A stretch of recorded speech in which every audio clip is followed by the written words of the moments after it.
Salam alaikum, j'espère que vous allez tous bien. On continue par le chapitre 2 concernant les câbles électriques. Les câbles électriques sont des éléments qui permettent de transporter le courant électrique ou les données d'un point à un autre. Il existe différents types de câbles électriques selon leur tension, leur utilisation, leurs matériaux, leur isolation, leur blindage. Par exemple, il y a des câbles en caoutchouc, des câbles sans halogène, des câbles armés, des câbles pour panneaux électriques. Chaque type de câble a ses avantages et ses inconvénients et doit être choisi en fonction des besoins et des normes de sécurité.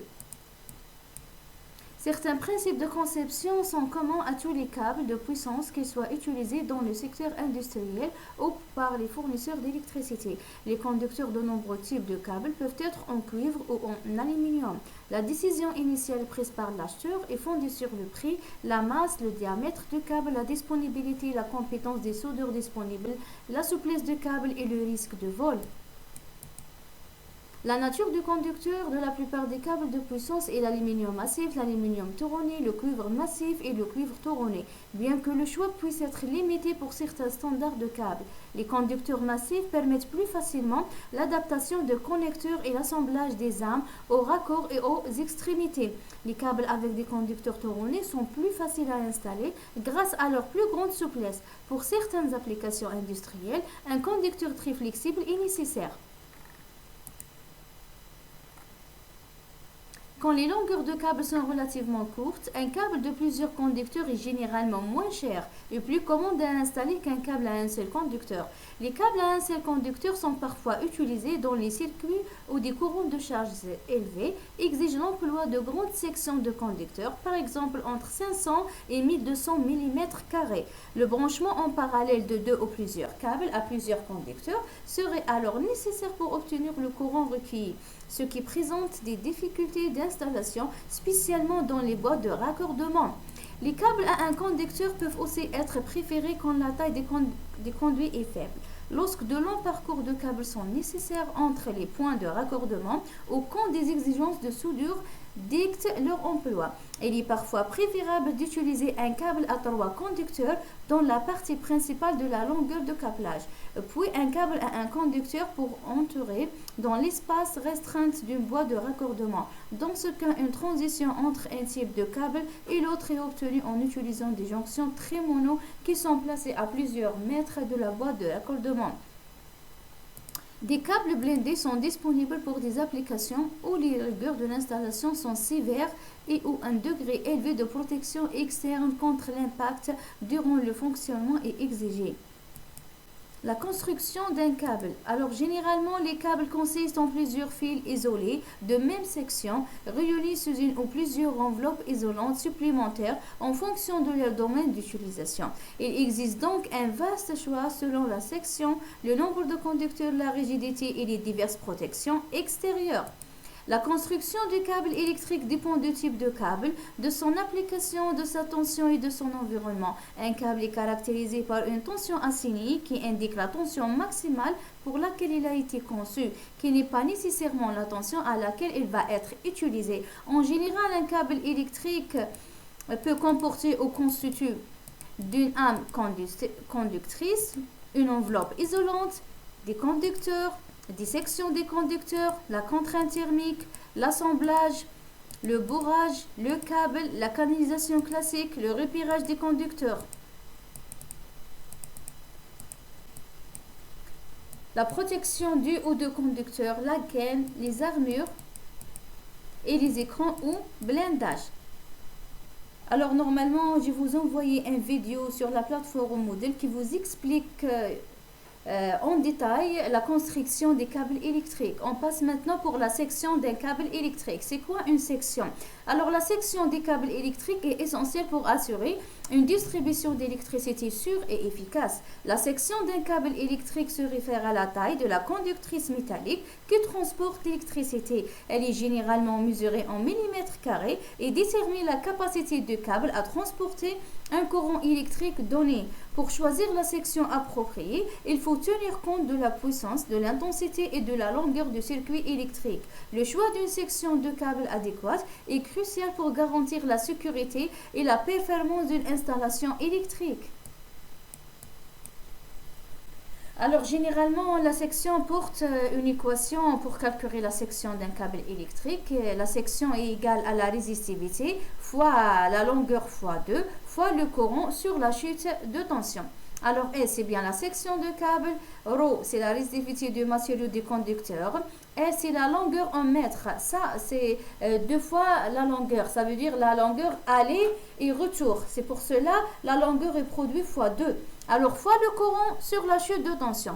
Concernant l'information de la chute de tension, généralement, la chute de tension est égale entre 3 et 5%. Alors 3% pour l'éclairage et 5% pour les autres cas, n'importe cas. Par exemple, un appareil de protection alimente un moteur de 14 ampères à travers un câble de 100 mètres et une tension de 380 volts avec une résistivité de cuivre égale à 0,017 ohms fois mètre. Alors maintenant, pour calculer la section de ce câble, on applique seulement cette formule. Rho fois 2 fois L fois le courant sur la chute de tension. Alors la section pour ce type de câble est égale à 2,5 mm carré. N'oubliez pas l'unité de la section de câble est millimètre carré. On passe maintenant à la pose d'un câble électrique. Qu'est-ce que ça veut dire la pose? La pose, c'est-à-dire vous avez une installation électrique, d'accord, parce qu'il existe différents types de poses. On peut mettre les câbles électriques sous différentes formes. Alors parmi ces formes, on a les poses de canalisation aérienne. Alors ces poses aériennes concernent les tronçons de canalisation du réseau de distribution, souvent appelés traversées ou franchissements. Ces tronçons sont établis dans le but de franchir des obstacles tels que voies de communication, cours d'eau, canaux, fossés, transparence de bâtiments, etc. Alors, les poses de canalisation souterraines. Les câbles doivent être protégés contre les détériorations causées par le tassement des terres, le contact des cordures, le choc des outils à main en cas de feuille, ainsi que contre les actions chimiques causées par les paramètres des sols. C'est pour cela qu'on choisit d'installer ce type de pose. Lorsqu'une canalisation électrique entourée longue ou croise des conduits d'eau, l'hydrocarbure, de gaz, d'air comprimé ou de vapeur également entourée, une distance de 2,2 mètres doit en principe exister entre leurs points les plus rapprochés. Les poses de canalisation immergées. Ce type de pose est autorisé, mais doit cependant être évité ou utilisé avec précaution. Les interventions sur un tel ouvrage étant rendues très délicates. Il est concerné pour les tronçons de canalisation qui sont installés sous l'eau. Les canalisations en polyéthylène sont flexibles, ce qui facilite leur installation dans les environnements immergés. Le polyéthylène est résistant à la corrosion. La corrosion ici, c'est-à-dire l'oxydation. C'est quand on fait un matériau adapté pour les canalisations immergées. Pour maintenir les canalisations immergées au fond de l'eau, on utilise un lestage qui peut être constitué de matériaux tels que des sables, des blocs de béton ou des poids spécifiques. La méthode la plus courante consiste à remplir la canalisation avec de l'eau jusqu'à environ 65% de sa profondeur. Cette méthode permet d'éviter que la canalisation ne flotte lorsqu'elle est immergée. Sans cette technique d'immersion, la canalisation risque de remonter à la surface. D'autres modes de pose, canalisation sur paroi ou plafond. Alors, la pose de canalisation sur les parois ou au plafond est un aspect essentiel de la construction et de la rénovation. Il faut éviter de poser les câbles à des endroits où ils seraient soumis à des risques mécaniques ou ici cela n'est pas possible, les doter d'une protection complémentaire. Les canalisations sur tablette ou sur courbeau. Elles consistent à installer des conduits le long d'étagères ou de supports en saillie, fixés au mur ou aux structures existantes. Cette méthode est souvent employée lorsque l'espace au sol est limité ou lorsque la tranchée traditionnelle n'est pas possible. Les tablettes ou les corbeaux servent de supporter les canalisations, les protègent ainsi des dommages et des interférences. Les tablettes ou corbeaux peuvent être fabriqués à partir de divers matériaux, tels que le bois, le métal ou le béton, et le choix du matériau dépendra des exigences spécifiques du projet et de l'environnement. Les poses de canalisation en caniveau. Il est souhaitable que la conception des caniveaux permette une ventilation naturelle et au moins une bonne évacuation de la chaleur dégagée par les câbles. De même, ce type de pose est un processus crucial pour assurer le bon fonctionnement des réseaux d'eau et d'assainissement. Dans les caniveaux où sont utilisés des câbles multiconducteurs ou monoconducteurs, des conducteurs isolés posés dans des conduits peuvent être utilisés. Les câbles sont de préférence disposés en une seule couche. La pose dans des caniveaux remplis de sable a pour principal intérêt d'éviter la propagation des flammes par les conduits électriques en cas d'incendie. Cependant, si les flammes sont arrêtées par le sable, l'incendie peut se communiquer d'une pièce à l'autre par la simple conductivité thermique des câbles en cuivre. La pose en gouloute ou en gouttière. Cette pose est essentielle pour assurer une bonne évacuation des eaux pluviales depuis le toit. En cas de court-circuit des efforts électrodynamiques intenses tendant à déjoindre les conduits doivent être en mesure de résister à ces efforts. Aussi, les conducteurs isolés ne sont pas admis dans les gouttières. Dans le cas de faibles sections de conducteurs pour des tertiaires ou pour des domestiques rénovés, on utilise en pose apparente des conduits sous forme de moulures ou de plinthes qui protègent mécaniquement les conducteurs et rend aussi discrète que possible l'installation. Les poses de canalisation en parois isolantes est un aspect crucial pour garantir la performance, la durabilité, la fiabilité et la sécurité des réseaux électriques.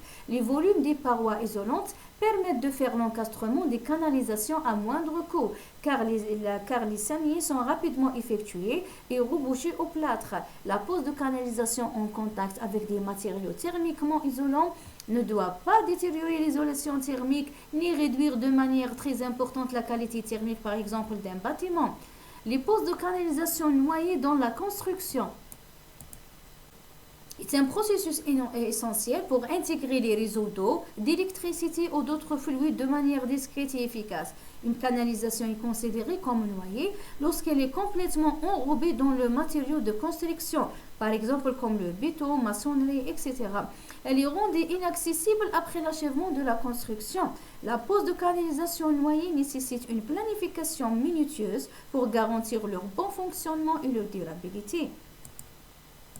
Les canalisations noyées sont dissimulées dans les murs, les dalles ou les sols, ce qui améliore l'esthétique globale du bâtiment. Elles sont protégées contre les dommages mécaniques et les intempéries et libres de l'espace au sol et évitent les obstacles visuels. Par exemple, dans les murs et les dalles, les canalisations sont intégrées dans les structures murales ou les dalles pendant la construction. Et dans les forums au ravoirage, elles sont placées au-dessus d'une dalle brute avant la finition. Les poses de canalisation préfabriquées. Ces canalisations possèdent une carcasse métallique qui protège mécaniquement les conducteurs des agressions extérieures et assure la rigidité et la solidité de l'installation. On distingue deux modes concernant ce type de pose. La première encastrée et la deuxième noyée. Les systèmes de canalisation préfabriqués sont présents à tous les niveaux de la distribution électrique, de la liaison entre le transformateur et le tableau général basse tension, à l'alimentation des prises de courant et de l'éclairage dans les bureaux et les ateliers. Les canalisations préfabriquées offrent une solution pratique pour la distribution électrique en tenant compte des paramètres de courant, de température et de configuration. On passe maintenant à un autre titre, c'est bien la charge. Qu'est-ce que signifie une charge d'un câble électrique? La charge d'un câble électrique fait référence à la capacité du câble à transporter un courant électrique en toute sécurité. Plus précisément, elle indique la quantité maximale d'électricité que le câble peut supporter sans surchauffe ni dommage. Lors du choix d'un câble électrique, il est essentiel de tenir compte de sa capacité de charge pour assurer qu'il convient à l'utilisation. La charge d'un câble électrique dépend de son intensité nominale, de sa section, de sa longueur et de son isolation. Il est essentiel de sélectionner un câble conforme aux normes et adapté à vos besoins spécifiques.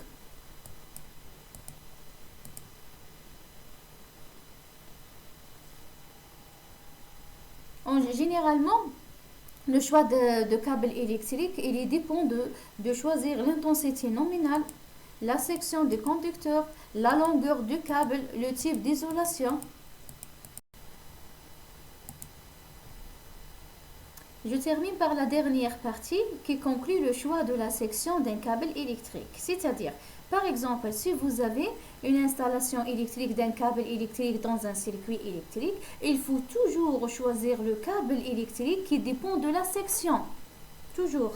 Alors, un câble assure le transport de l'énergie électrique entre deux points d'un réseau. Pour que ce transport puisse s'effectuer correctement et durablement sans problème, le câble doit être en mesure de supporter et de satisfaire différentes contraintes telles que le lieu de l'installation et les contraintes externes qui lui sont associées, imposent généralement le mode de pose et le type de câble à employer, contraintes qui tendent à maximiser des sections, et contraintes qui tendent à minimiser les sections. La détermination de la section d'un câble est un problème multicritère dont la solution est un compromis qui respecte l'équilibre thermique de la canalisation, la chute de tension maximum, l'élimination des défauts de la protection des personnes, la minimisation du coût économique.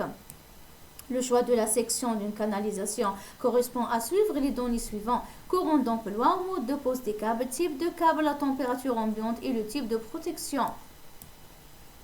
On commence par le premier courant, c'est bien le courant d'emploi. C'est le courant de dimensionnement de l'installation qui sera déterminé en tenant compte des différents coefficients. Alors le courant d'emploi est égal à le courant absorbé fois les différents facteurs, tels que le KE facteur d'utilisation, KS facteur de simultanéité et KE facteur d'extension. Le courant nominal de la canalisation, c'est le calibre des protections de la canalisation choisie parmi les valeurs normalisées, mais telles que et le courant d'emploi, il est inférieur ou égal à courant nominal. Le courant thermique fictif admissible, c'est le courant qui tient compte de l'environnement du câble, qui permet de dimensionner ce dernier de manière à ce qu'il ne dépasse pas la température maximale admissible en régime permanent, tel que le courant thermique est égal le courant nominal sur les différentes corrections en fonction de température. On commence par le premier correction en fonction de la température ambiante KT. Alors ce correcteur contient les températures ambiantes normalement considérées pour le calcul des intensités admissibles en service permanent 120 degrés. Pour les câbles entourés, c'est bien 30 degrés pour les câbles à l'air libre. Le deuxième correcteur, c'est bien la correction en fonction du mode de pose KP. Les coefficients correcteurs applicables dans le cas du mode de pose sont présentés dans le tableau ci-dessus. Dans le cas de pose enterrée, il est nécessaire de tenir compte de la nature du sol, principalement de sa résistivité thermique. Alors ce tableau présente les différents types de conducteurs dépendant de leur mode de pose. Le correcteur en fonction de l'effet de proximité Kn, si les canalisations sont suffisamment proches pour qu'un échauffement mutuel se produise, il est nécessaire d'appliquer les coefficients multiplicateurs. De plus, lorsque la résistivité thermique du sol est différente de 100 degrés, il est nécessaire de prendre en compte sa nature pour calculer le courant admissible dans les câbles entourés. Les coefficients correcteurs applicables dans le cas de plusieurs canalisations sont fonction des dimensions du nombre de tablettes ainsi que du nombre de canalisations par tablette. Dans le cas de caniveaux remplis de sable, les mêmes coefficients que pour les câbles entourés sont applicables. Alors, pour disposer d'une énergie électrique de qualité, il est nécessaire toujours d'évaluer et de limiter de chute de tension entre l'origine de l'installation et tout point d'utilisation. Alors, généralement, comme j'ai dit précédemment, que la chute de tension est égale à 3% pour l'éclairage et 5% pour les autres cas. Et ce tableau aussi explique le type de raccordement, soit en bas tension, soit acheté en haute tension, l'éclairage par exemple, le démarrage de moteur et les autres usages. D'accord? Il faut considérer, s'il vous plaît, il faut considérer ce tableau. Il est nécessaire de prendre les valeurs de chute de tension qui dépendent de chaque cas. On note que la chute de tension en continu est égale 2 fois I. La chute de tension en monophasé est égale 2 fois I, c'est-à-dire 2 fois le courant, fois les résistances fois cos phi, plus la réactance fois sinus phi. Et la chute de tension en triphasé est égale à la racine de 3 fois le courant, fois la résistance fois cos phi, plus X, ou la réactance fois sinus phi. Et bon courage!